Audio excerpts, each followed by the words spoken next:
Psalm 37:7. Be still before the Lord and wait patiently for Him. Magnilay-nilay, magbulay-bulay, magmuni-muni. Napakahalagang bahagi ng buhay espiritual. Salamat, Panginoon, dahil pwede kaming lumapit sa inyo sa pamamagitan ng pananahimik lamang.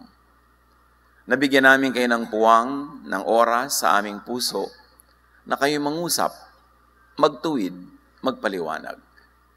Sa sandaling ito, hinihiling namin ang iyong mga salita na magbibigay sa amin ng higit pang kaliwanagan sa buhay.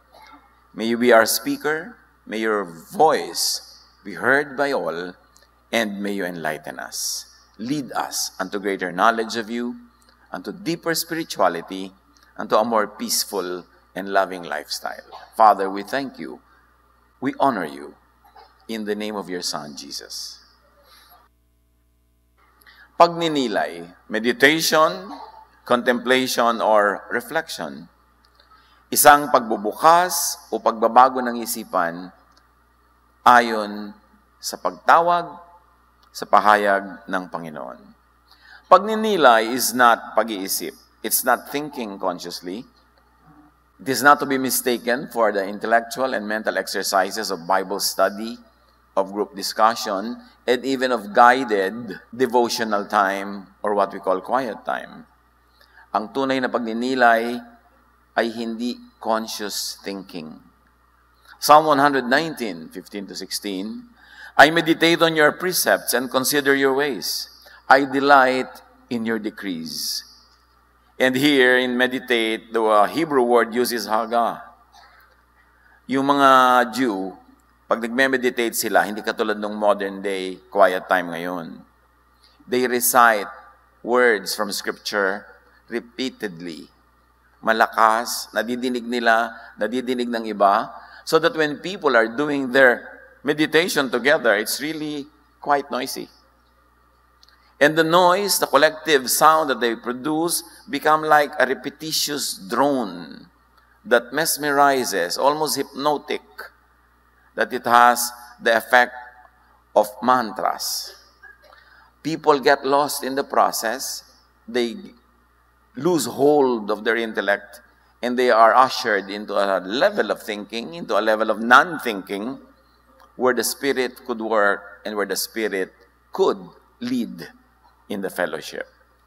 Ganon ang meditation sa kanila nung araw.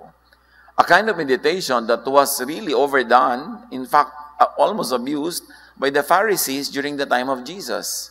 Napalakasan na sila, palakihan ang boses, naging contest na, kaya sabi ni Jesus, no. When you pray, go into your room, close the door, and be alone with the Father, who will reward you because of your alone time with God. Kasi siyempre, kung napakaraming tao, napakahirap nang marinig yung tinig ng Diyos, kasi tinig na ng kapwa mo, o tinig mo ang nadidinig mo. So that kind of activity is not to be mistaken for the meditation that Jesus taught and practiced. Pagdinilay-nilay is not Western-style devotions, as we have already said, na sobrang conscious ang intellect. The schedule, the oras, merong pang guide at manual, merong predetermined topic for 365 days. In other words, the agenda of what we now call devotions and quiet time was set by someone, a writer, an author, or a publishing house. So that there's almost no space for spontaneous interaction with the Spirit. Kasi masyadong guided, masyadong controlled. There's nothing wrong with that. It can be very fruitful, but do not mistake it for the kind of meditation that Jesus taught and promoted and practiced. Pagninilay-nilay is just staying still and open to the touch, pahiwatig, message of the Spirit, in spirit. Not in text, not in technology, not in controlled guides, in spirit. Meaning there is time, there is space for the Spirit to take us where the Spirit likes to take us. Kailangang malaman muli, pag-aralan at disiplinahin ang sarili para talaga mag-meditate ngayon. Kasi naiba na ang concept of meditation. Para lang na alone, by yourself, Bible study. Ito yung verse na babasahin, ito yung prayer na ipepray, ito yung topic na dapat malaman, at ito yung action na dapat mong gawin. Nasaan yung devotion doon? Parang classroom activity. Except yung teacher mo, nandun sa guide. James 4:8, come near to God, and He will come near to you. And what kind of coming near are we talking about? A spiritual approach, where you give God the space and the time where God can approach you the way God wills. Psalm 37:7, be still before the Lord and wait patiently for Him. To wait patiently means to yield the agenda to the Lord. Nang mamamagitan sa inyong dalawa ay yung gusto niyang maging topic ninyo. Nang yung mauunawaan ay yung ipapaunawa niya, hindi ikaw ang nagdidikta ng agenda. To give God that kind of space and freedom that we yield to God so that He could do what He wants to do. Ecclesiastes 9:1-2. So I reflected on this and concluded that the righteous and the wise and what they do are in God's hands. In other words, what we do, which comes from what we think of, which comes from what thoughts enter our minds, what spiritual revelations are given us, that is all in the hands of God. So you give God that kind of freedom, that kind of elbow room to lead in your personal fellowship with God. 2 Corinthians 3:17-18. Now the Lord is the Spirit, and where the Spirit of the Lord is, there is freedom. And if we can add freedom even in the topic, the discussion, the idea that will be the center of your attention, it is a kind of freedom that we enjoy when we let go of too much control from others, from religion, Inc., from corporate religion, to make spirituality very personal, especially in devotions.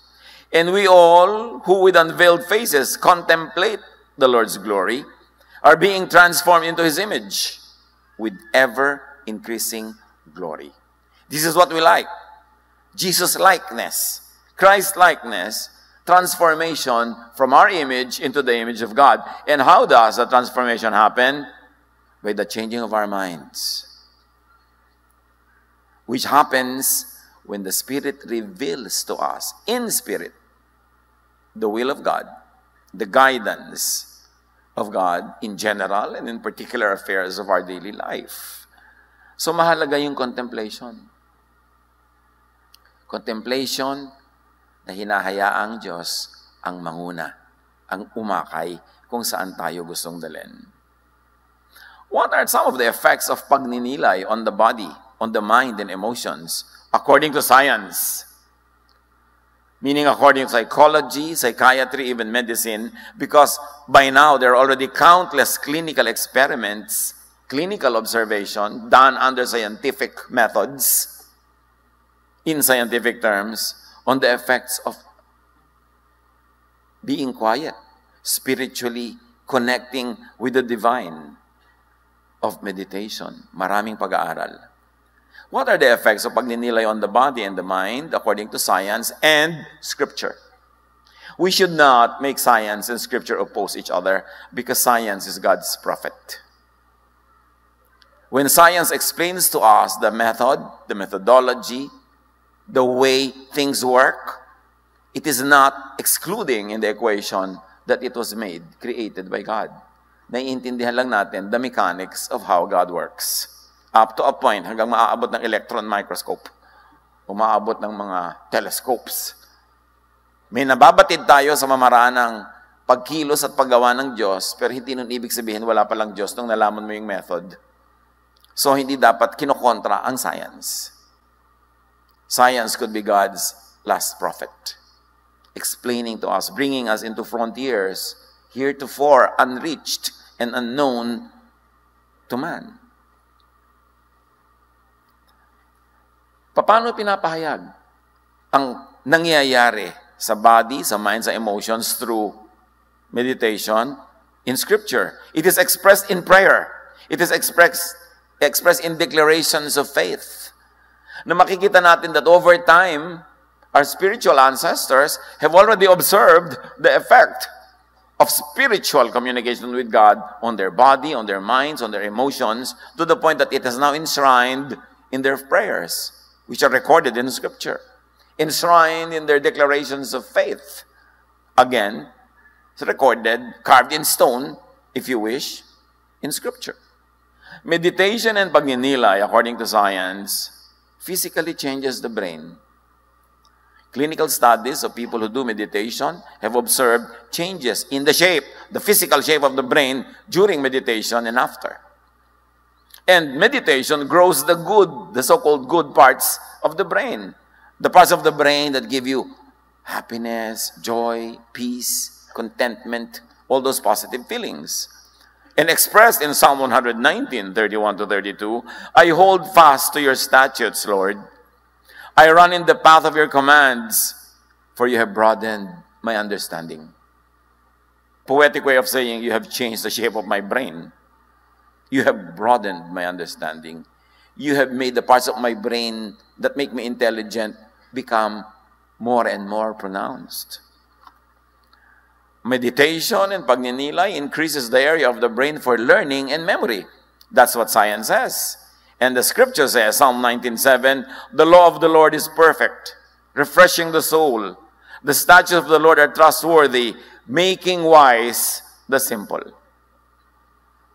Ang tama na spiritual na meditation, nagpapatalino. Nag-iiba ng shape ng brain. Kaya yung makikita mo yung talagang spiritually attuned to the Lord, tamang mag-meditate, tamang mag-aral, patalino ng patalino. Palalim ng palalim ang nahuhukay, pataas ng pataas ang naaabot, palawak ng palawak ang nararating ng isipan. Meditation does that. Meditation increases the area of the brain associated with empathy and compassion. Ang nagme-meditate, bumabait. Isang observable effect of meditation. Psalms 119, 35-36 says, direct me in the path of your commands, for there I find delight. Turn my heart toward your statutes and not toward selfish gain. So habang nagdarasal ako, habang nagko-quiet time ako, habang nagiging spiritual ako, dapat nagiging more selfless, less selfish. Na-observe yan ng ating mga spiritual ancestors na effect ng meditation. Kaya yun ang dinadasal, yun ang hinihiling. Kasi alam na yun ay ibinibigay. Na yun ang nangyayari pagka ang tao spiritually aligned with the Spirit of God. Meditation and pagninilay increases the ability to control how the mind wanders. Alam niyo yung mga thoughts that are always wayward, hindi makafocus on anything, laging lumilipad ang isip. Meditation develops the capacity to control the direction of our thoughts. Na kaysa magpunta sa nakakatakot, pumunta doon sa nakaka-assure. Kaysa magpunta doon sa mga nakaka-nervyos, pumupunta doon sa nakakapagbigay ng kapayapaan.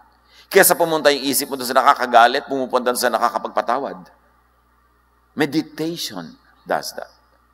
But the sad fact of modern religiosity is this, very neglected ang meditation. Ang dami nating energy, oras, effort na inuubos sa mga seminar, workshop, sa mga pagsunod ng mga guidelines, mga regulated activity, na sobrang regulated, pati bonding, mayroong lesson plan. Pati fellowship is not really a fellowship, but just more or less a less formal worship service. Yung regulated lahat. Kaya tuloy kulang na kulang tayo sa bunga ng Espiritu. Kasi konting-konti ang ginagawa nating tunay na humihipo sa ating Espiritu. Mga pangibabaw, mga panglabas, nakikita, nasusukat, numbers of people, numbers of books read, numbers of verses memorized. Pero anong talab? Bumabait? Bumubuti? Pumapayapa ba tayo? Na kung kailangang ang isip natin ay dalhin doon sa tamang daan, yung hindi ka magagalit, lumiliko, doon ka sa nagagalit, nagpupunta. Yung lumalakas ang yung loob, pero ang pinupuntahan ng isip mo doon sa humihina. Sa nagiging buo ang yung loob, ang pinupuntahan yung nagdadalawang loob ka. Nahahati ang loob. Kasi hindi natin makontrol yung takbo ng ating utak, hinahatak ng ating kaaway para dalhin sa madilim, dalhin sa nakakatakot, dalhin sa magulo, dalhin sa baghabag, dalhin sa namomroblema, dalhin sa vexation. Isaiah 26:3, you will keep in perfect peace those whose minds are steadfast because they trust in you. So even that kind of steadfastness is a result of good, productive, fruitful meditation. Kasi kung nadadaan sana sa mga study yan, seminar, sa dinami-rami ng ganyan, sa religion, dapat napaka-peaceful na ng isip ng mga tao. Dapat mga unawain na, mapagpatawad, maibigin. Pero alam nating lahat na yan ay kulang na kulang. Kasi nga ang laging na-emphasize, activities that could be controlled by others, activities that have definite beginnings and endings, activities that are controlled in method, in methodology, and even in the goal and objective of the activity. Nakaset na. Wala nang space yung spontaneity of our interaction with the Spirit of God. Those activities are not bad. Up to a point, they are very useful, but they are not everything. Hindi sila dapat sobrang ma-emphasize at the expense of personal spirituality, of personal meditation, of personal time with God. Meditation and pagninilay decreases the area of the brain responsible for anxiety, fear, and stress, proven over and over again by clinical experiments. So ang taong nagme-meditate talaga, pumapanatag. Psalm 119:27-28. Let me understand the teaching of your precepts. Then I will meditate on your wonders. My soul is weary with sorrow. Strengthen me according to your word. So alam na alam nitong mga awit na ang nakakapagpalakas, meditation. Nasabi na yan sa kanya ng mga nauna sa kanya sa pananalig at sa maraming pagkakataon ay na-observe na niya ito. Meditation and pagninilay reduces anxiety and depression and reduces bad feelings and emotions. Tumitibay, tumitiwasay, natatahimik ang taong nagme-meditate. But again, control-obsessed religiosity scares us against meditation. Yung mga religious leaders na gustong sila ang nagdidikta kung anong iisipin mo, anong verse ang babasahin mo, anong prayer ang ipagpe-pray mo, tinatakot ka na manahimik, na walang agenda, tahimik before the Lord, sabi papasukin ka naman sa mga espiritu. Bakit ka papasukin naman sa mga espiritu kung nananampalataya ka sa Diyos? Bakit ka papasukin naman sa mga espiritu kung Diyos ang tinatawag mo, greater is He that is in you than He that is in the world? And yet, many Christians are afraid of meditation. Iniisip nila, ay, naku, ano yan, New Age. Naku, meditation, nakakatakot yan, baka tayo maposes. Bakit ka mapaposes? Kung walang kakapitan sa'yo, hindi kakapit. Ang wini-welcome mo ay ang Holy Spirit of God. But there is no space for the Holy Spirit when your mind is full of your own agenda, of your own topics, of your own controlled devotions. Huwag matakot to be empty enough, to have the space, yield the time to God. Kaya sabi, be still and know that I am God. Psalm 143 verse 8, let the morning bring me word of your unfailing love, for I have put my trust in you. Show me the way I should go, for to you I entrust my life. So you let God show you the way. You don't ask God to obey you in the way that you want. You let God show you the way, even if it is contradictory to the way that you have in your mind. That is what it means to yield to the Spirit of God. Meditation and pagninilay helps manage stress and pain, even physical pain. Natatranscend yung physical pain when people meditate. When people meditate on the goodness, the kindness, the love, the power of God. gumiginhawa ang pakiramdam. Pakiramdam ng damdamin, pakiramdam ng katawan ng isang taong nakikipagdaig sa Diyos sa pamamagitan ng pagninilay, pagbubulay-bulay, pagmumuni-muni. Nung araw, umabot pa ako sa panahon na halos lahat ng mga bahay, lalo sa probinsya, may mga balkonahe, tapos meron dong silyon o tomba-tomba na yung mga matanda laging uugoy-ugoy doon. At kahit tayo nung araw, lumaki nakasakay sa duyan, doon pinapaantok, doon inuugoy-ugoy, kasi yung ugoy-ugoy, yung tomba-tomba, this physical repetition of movement, somehow, mysteriously, transports your mind to another level of thinking or non-thinking. Kaya kahit sa mga ancient rituals, even of our indigenous peoples, ang kanilang mga religious experiences ay laging merong uugoy-ugoy, gagalaw-galaw. Tutulad ng ginawa ng mga Hudyo, na paulit-ulit nagaganyan-ganyan din doon sa may harap ng wall nila, o kaya ay may sasabi sila ng mga verses na uga-uga sila. Mahirap ipaliwanag, alam na ng science ang effect niyan at kung bakit nangyayari yon. But that can relieve pain. Kaya marami mga physical activities, spiritual, physical activities, ay parang painkillers. Pero natanggal kasi yung mystical and mysterious elements of the faith after the Reformation, sobrang naging intellectual ang lahat. The faith almost became just a philosophy, where it's always P then Q. It's always formula. Everything you do is formula, even the prayer, to the point that nawala yung unknown factor, yung hiwaga ng Espiritu.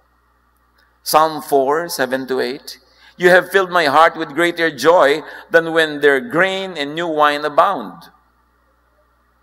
I will lie down and sleep in peace. For you alone, O Lord, make me dwell in safety. Dahil pinagbubulay-bulayan ko ang iyong kabutihan, ang iyong kagandahan, ang iyong kadakilaan, matutulog ako mahimbing. Mahihiga akong payapa kasi alam ko ang safety ko is in your hands. Yun ang nararating na kind of thinking ng talagang nagbubulay-bulay, nagninilay-nilay.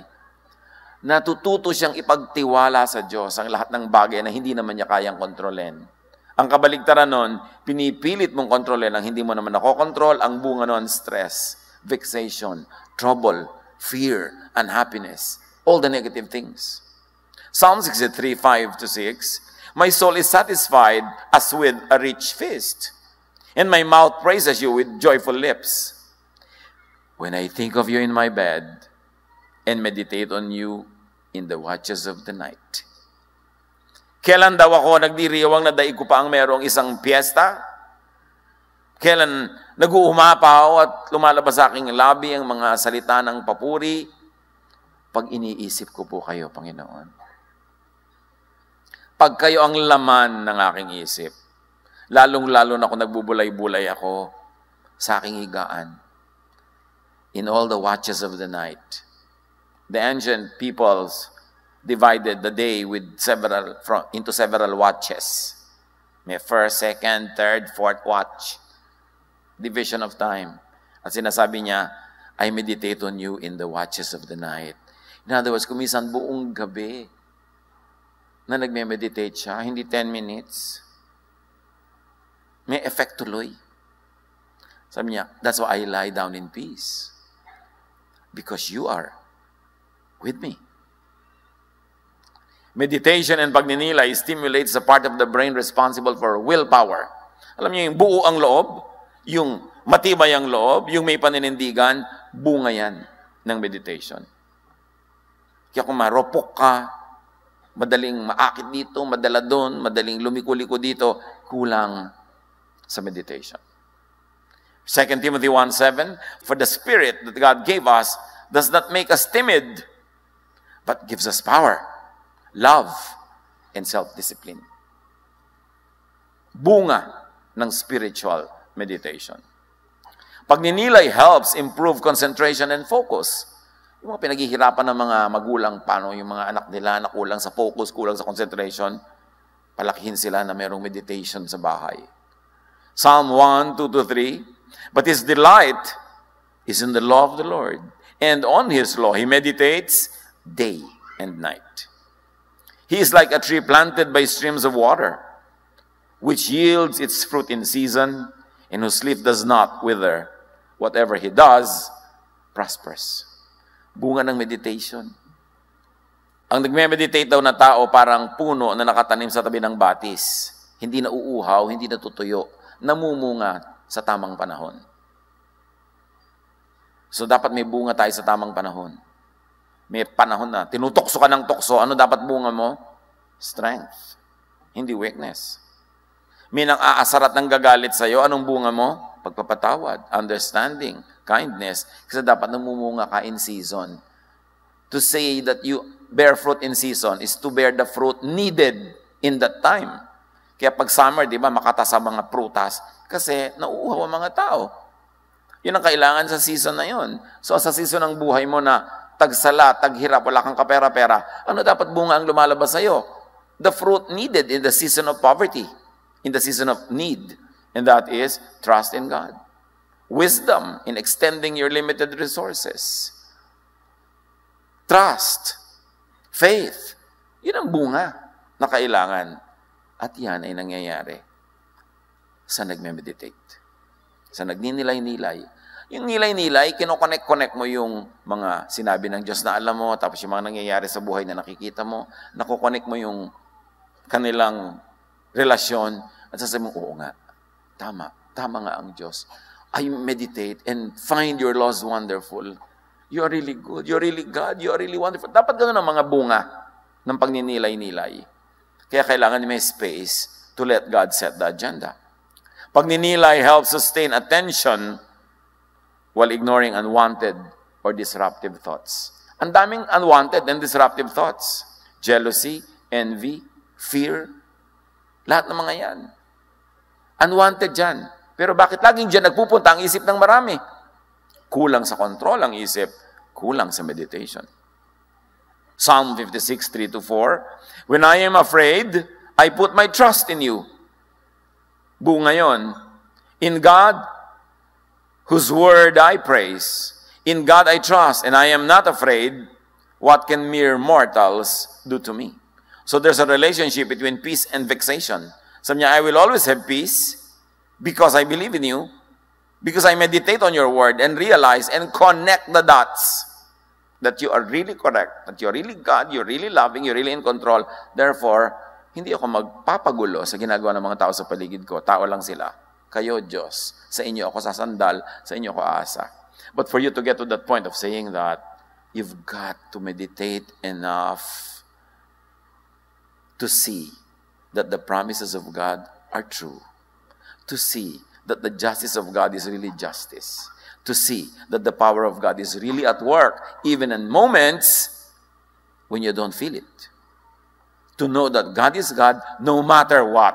To develop that kind of thinking, that kind of mentality, and to reach that level of faith, ang bunga nun, peace. Hindi instant yun. Tuloy-tuloy na meditation. Tuloy-tuloy na pagsunod sa kalooban ng Diyos. That there is muscle memory in your life to always obey what is good, what is true. Therefore, hindi ka liliko sa mali automatically because you're automatic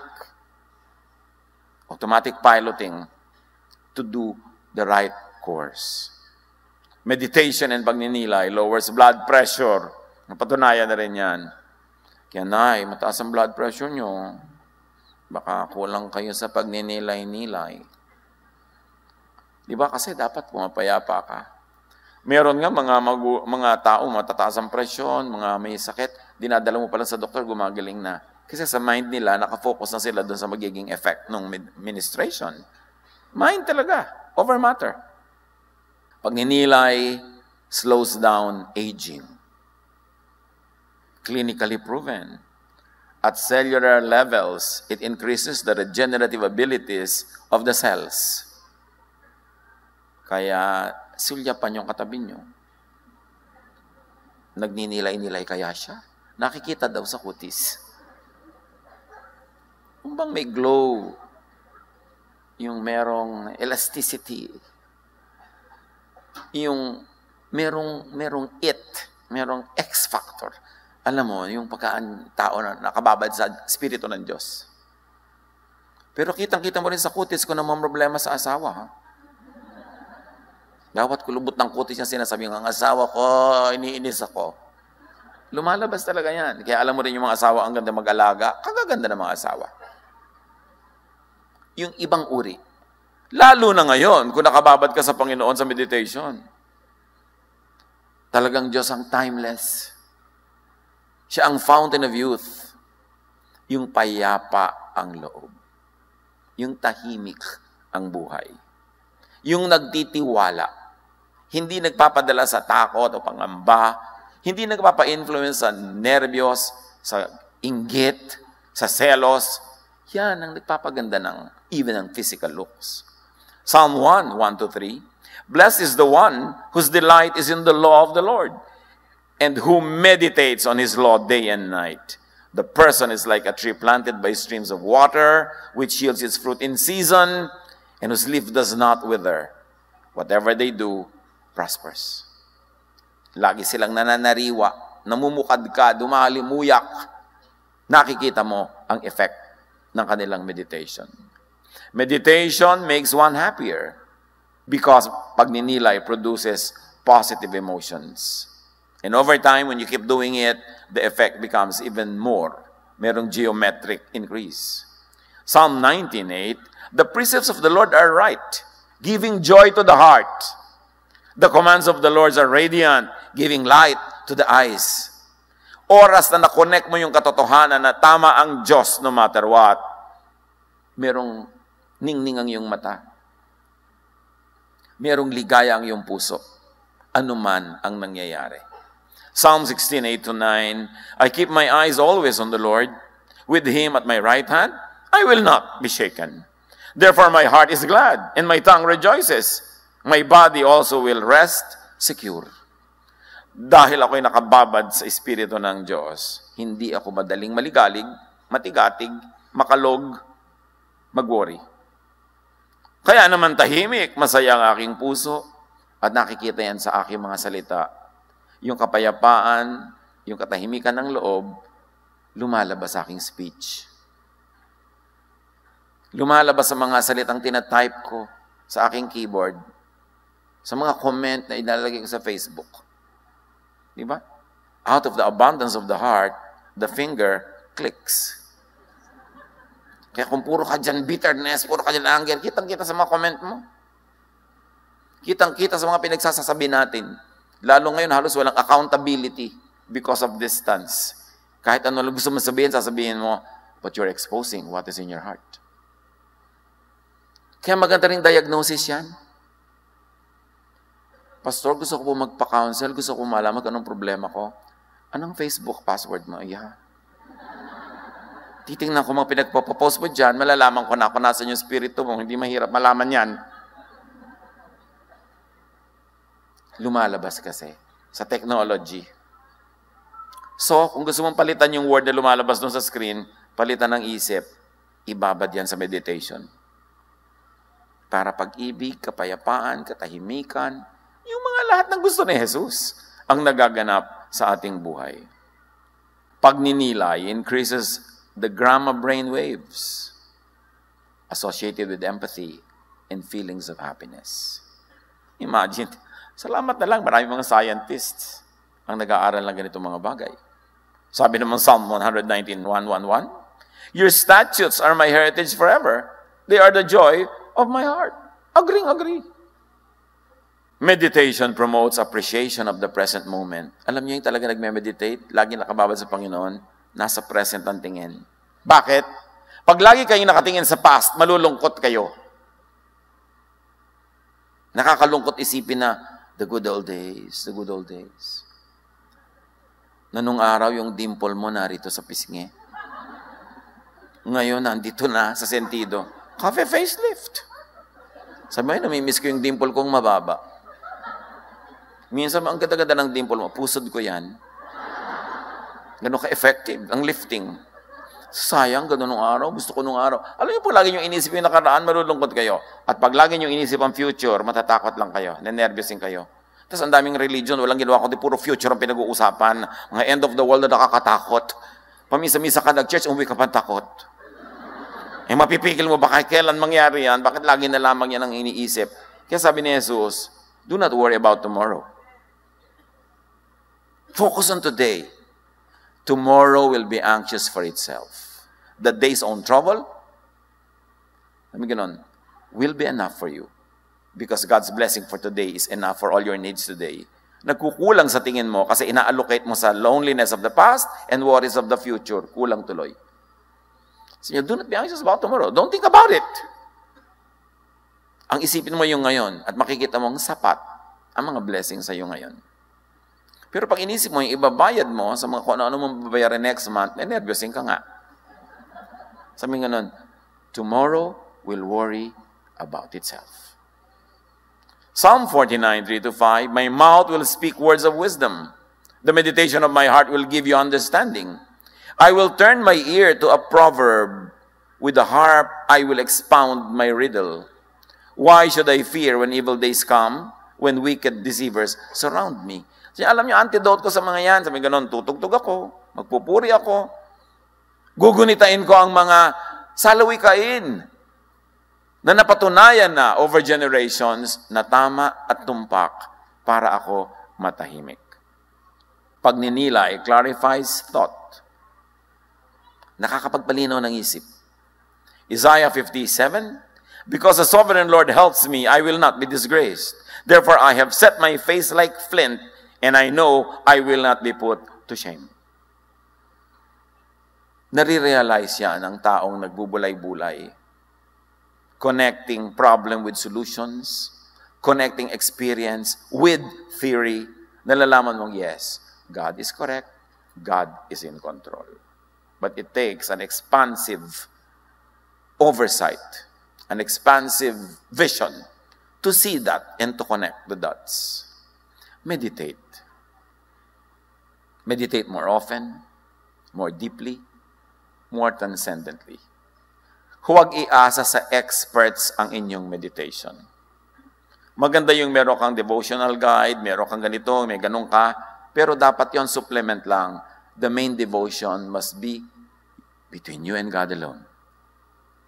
When you sit there quiet with no agenda, letting God take over the fellowship.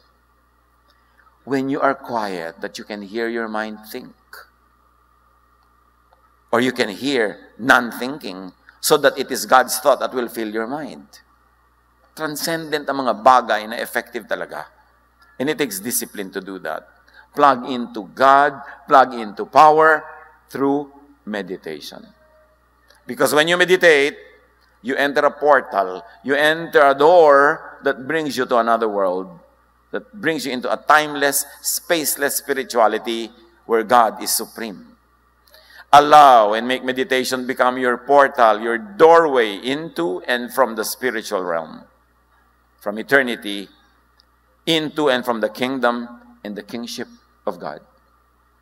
When you lay yourself bare before God, when you remove all your personal agenda and silence your own voice, you yield the throne of your heart to God. You make God king, and your spirit, your heart, becomes God's kingdom. That kingdom of God becomes yours even before physical death. Yun ang kingdom na sinasabi ni Jesus, the kingdom of God is within you. When your thought, your heart is tuned into God, the power of God crosses vast, infinite spaces into your heart becomes God's kingdom, the kingdom of God is in you. You have heaven on earth. Dapat ganun. Hindi puro lang intellectual exercise. Ang dami-dami nating theologizing, ang dami-dami nating kung ano ng mga doktrina ang pinag-aaralan na ang bunga, bangayan, awayan, gulo. Dapat ang hinahanap natin yung nakakapagpapayapa, nakakapagpatahimik. Dahil yun ang kailangan natin sa napakagulong mundo. Do not over-rely on specialists. Do not over-rely on theologians. Tulad ng lagi kong gustong sabihin, walang apo ang Diyos. Puro anak. So anak ka ng Diyos, huwag mong iasa sa spiritual parent mo ang pag-feed sa'yo ng mga spiritual food, ang pag-feed sa'yo kung ano ipagpe-pray. Pastor, ano po ipagpe-pray ko? Pati ipagpe-pray mo, itatanong mo pa sa akin? Ano pong verse na magandang basahin? Ba't di ka maghanap? Ano pong gagawin ko? Ba't hindi mo isipin kung anong gagawin mo? Pakitanong niyo po sa Diyos. Ba't di ka magtanong? Ang dami-dami yun na nagpapatanong sa akin. Nagkakapalit-palit ang sagot. Ba't hindi ka magtanong direct? Yan ang kulang sa atin, mga kapatid. Personal relationship with God. Sobra tayong nakaasa sa corporate religion. Sobra tayong nakaasa sa sinasabi ng mga expert. Parang siya ang ama mo sa faith. No. Isa lang ama natin. There's only one Father in heaven. At lahat tayo magkakapatid. In other words, lahat tayo may access, may right, may privilege, may duty na personal na makipagniig sa Diyos. Bigyan nyo yun ng space. Kailangan meron. Develop personal meditation. Sabi ni Jesus, John 10:9-10, I am the gate. Whoever enters through me will be saved. They will be able to come in and go out. They will find everything they need. I came to give life. Life that is full and good. I am the gate. Enter through me and you'll be saved. Pagka nakita natin yung word na salvation, lagi natin iniisip, salvation from hell. Isa lang yan sa maraming meaning ni Jesus sa salvation. And in this context, it is salvation from want, from spiritual hunger. Kaya sabi niya, you will go out and find pasture. You will find streams of water. You will find green grass. In other words, you will find the needs of your daily earthly life. Pati yun binibigay ko. Pati yung peace of mind. Pati yung pagiging tahimik. Pati yung pagiging payapa. Sabi niya, you will be able to come in and go out. So hindi yan yung eternal life na pagpasok mo, wala nang uuwian. Sabi, iba yung door na sinasabi niya, you come in and you go out.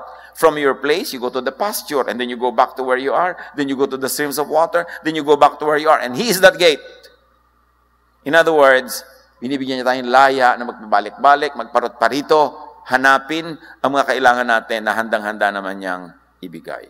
Sabi niya, I came that you might have life and have it to the full. Allow and make meditation become your stairway to and from heaven. Kasi the kingdom of God is within you now. It can connect to the kingdom out there.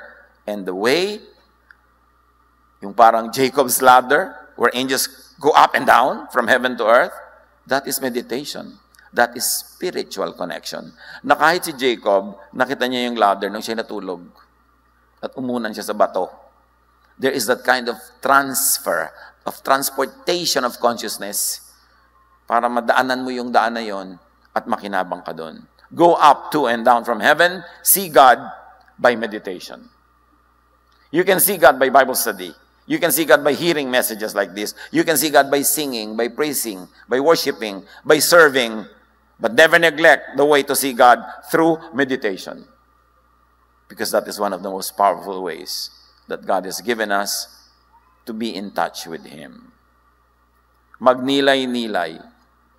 Ngayon, magnilay-nilay as ER or emergency room or as OR, as operating room. Kasi minsan, ayun yung problema mo, ang laki na. So magnilay-nilay ka para makagkaroon ka ng guidance, para magkaroon ka ng kapayapaan. Pero better, magnilay-nilay as gym, as training, as exercise. Meaning you do it every day. Magnilay-nilay ka lagi para pag dumating yung problema, yung tanong, yung gulo, ready ka na kasi nag-exercise ka na araw-araw. Hindi mo dadaanin sa minsanan lang dahil nun mo lang ginawa kung kailan may problema ka na. Kailangan may daily dosage of aloneness with God because cumulatively, it will become your ever-increasing power. So that when big issues come, stable ka na. Kasi ang dami mo nang na-deposit sa bangko ng meditation na mawi-withdraw mo sa panahon ng pangangailangan. Mark 1:35, Jesus modeled meditation. Di ba sinabi natin yung Jewish way, yung maingay, ganyan-ganyan. Lahat yan, kinorek ni Jesus, binalance niya. Mark 1:35, very early in the morning, before the morning prayers in the temple, Very early in the morning, while it was still dark, Jesus got up, left the house, and went off to a solitary place where he prayed. Hindi na haga na meditation, proseuchomeina in Greek. Iniba. Ginawa ni Jesus ng meditation is not a public activity, but a private one. Kaya sinabi niya, when you pray, go into your room, close the door where no one can disturb you, and be alone with God. Jesus never organized massive prayer rallies. Kasi sa mga prayer rally, controlled kung ano ipagpe-pray, controlled kung sino magli-lead, controlled ang program. Hindi yun masama. May benefit yun. Pero huwag lang yun. Because Jesus modeled personal, private meditation. And of course, Jesus is truth. Jesus is the way. Jesus is the life. Dapat pansinin ang itinuro niya. Luke 5:16, but Jesus often withdrew to lonely places and prayed. Tahimik, mag-isa, walang agenda. So Jesus modified, changed, and corrected the Jewish, the Pharisaistic practice of Haga. Binigyan niya ng laya ang tao. Jesus empowered the individual to exercise spirituality minus the control of religion incorporated. Laging ganun ang agenda ni Jesus. Binibigyan niya ng power yung individual because during his time, wala nang freedom ang individual. Nakadikta na sa kanya. Idinikta na ng temple ang lahat ng gagawin niya, kakainin niya, hindi niya kakainin, sinong iibigin niya, sinong hindi niya mamahalin, gaano kahaba ang kanyang buhok, ilang buhol ang hibla ng kanyang mga damit. Kinontrol na yung lahat. At ang ginawa ni Jesus, binalance niya yon. Gumawa siya ng private, personal space for the individual to practice spirituality. Kaya nagagalit sa kanya yung mga taga-temple They disenfranchise yung religion. Jesus set people free to meditate on their own, directly with God. Importante. Go up to and down from heaven, see God by meditation. Prioritize pagninilay in your spiritual life. Huwag niyong gawin lang after waking up and before getting your coffee or getting your shower and going to work kasi masyadong limited. Find time kung saan pinakabagay na hindi kayo nag-aapura, merong space ang Diyos at makikita niyo ang bunga niyan sa buhay natin. Yan ang itinuro ni Jesus. Ibig sabihin niya ng pinakamabuti. Magnilay-nilay, mga kapatid. Panginoon, salamat. Na maaari naming ma-review ang ganito mga bagay, lalong-lalo na balikan ng example, teaching of Jesus, your Son, our Lord, our Savior. Sa bisig buhay na ito, Panginoon, ituro mo sa amin that the busier we are, the more we need to meditate. The bigger the decision we have to make, the longer should be our meditation. Because when we meditate, you direct our steps. We minimize or eliminate mistakes. Therefore, we become more fruitful, more happy, more correct. Pagbulay-bulayan natin ang personal na impact nito sa ating buhay, how you can increase the quality, the quantity of your meditation. Be alone with the Lord in silent reflection.